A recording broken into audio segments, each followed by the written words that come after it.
Okay, so we're diving into Prime Minister Netanyahu's recent address. Yeah, And, it's a pretty big deal, definitely. especially with everything going on, Right. with this trip to Washington Uh-huh. and the whole situation with Hamas and Gaza, Yeah, a lot to unpack there. for sure. Yeah. So let's, break it down, Yeah. What did he say about Trump, the ceasefire plan? Right. What about supplies to Gaza? Okay. So right away, Yeah. Netanyahu's talking about his relationship with Trump. Yeah. And he uses some pretty strong language, calls him the greatest friend Israel has ever had in the White House. Wow. That's not just like a polite thank you. Right. It's a statement. Yeah.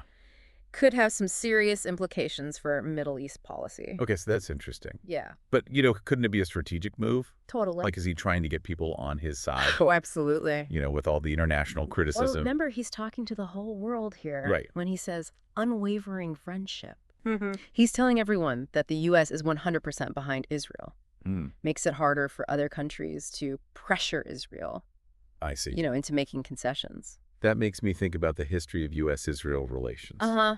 They've always been close, Yeah. but this feels different. It's like he's drawing a line. Yeah, exactly. So it makes you wonder, how much does this personal relationship Yeah. actually influence U.S. policy? Interesting question. And could it, make peace harder to achieve? Okay, so we've got this, super strong alliance going on. Right. But then he brings up Trump's visionary plan for Gaza, Exactly. and we don't know anything about it. Yeah, he's being vague. Yeah. But think about it. Okay. Any plan for Gaza has to deal with some major issues. Like what? The humanitarian crisis, Right. security arrangements, and figuring out what to do with Hamas. Oh, yeah, Hamas. Yeah. Speaking of which, Yeah. Netanyahu mentions how Trump helped Israel get more military supplies to fight Iran's terror axis. Yeah, so for people who aren't familiar with that term, Yeah, explaining. basically it's the network of groups that Iran supports, Okay. including Hamas, which Israel considers terrorist organizations. So by giving Israel more munitions, Yeah. the U.S. is directly involved in the military side of things. Okay, so then we get to the ceasefire. Right, to the heart of it. Trump's envoy, Steve Witkoff, proposed a 50-day ceasefire. Uh-huh. The deal was Yeah. Hamas releases half the hostages right away, Right. and the rest after a permanent ceasefire is worked out. Okay. Israel said yes, Yeah. but Hamas said no. Interesting. Why would they reject that? It might seem strange, Yeah. but Hamas has their own strategy. Okay. They see the hostages as leverage, a way to get what they want. Makes sense? Plus, they don't trust Israel. They might think any ceasefire is just a chance for Israel to get stronger. So they're thinking long term. Could be. They're also probably trying to get other countries on their side Right. and make Israel look like the bad guy. Especially with the blockade of Gaza. Exactly. Okay, yeah, that's another big issue. Huge. After 42 days, Israel stopped allowing goods into Gaza. Right. Netanyahu said it's because Hamas was misusing them. Yeah. So what does that mean for the people living there? I mean, it's got to be bad. It's a really tough situation. Yeah, Gaza already doesn't have enough food, medicine, you name it. right. The blockade just makes it worse. Makes daily life so hard. Absolutely. And it raises some serious ethical questions For sure. about collective punishment Yeah. and protecting civilians in war zones. Big question. So how do you balance those things? Right. Keeping people safe versus, causing a humanitarian crisis. Yeah. There's no easy answer. I mean, it seems impossible. It really is. And that's why it's so important to understand everyone's perspective. Absolutely. Netanyahu talks about stopping Hamas from using resources against Israel. But for people in Gaza, Yeah. it feels like they're under siege. Like they're being punished, Yeah. even if they're innocent. Okay, so at the end of his address, Yeah.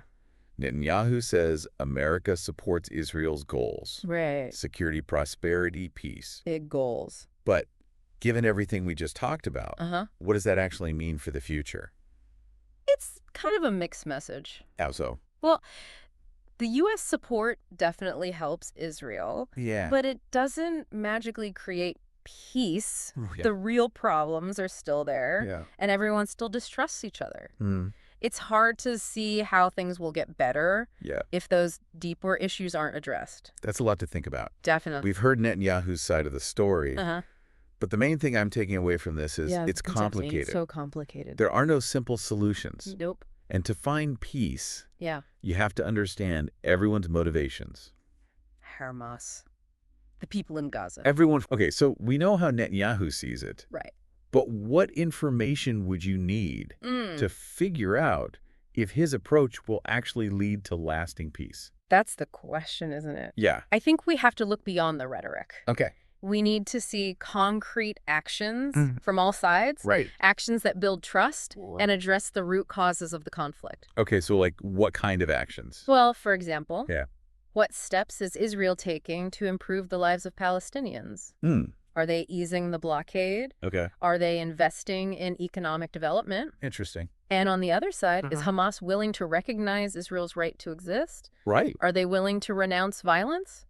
Yeah, those are tough questions. They are. But I guess those are the things we need to be looking for Exactly. to see if real progress is being made. If there's any hope for a lasting peace, Yeah. we need to see those concrete steps Right. towards reconciliation and coexistence. Well said.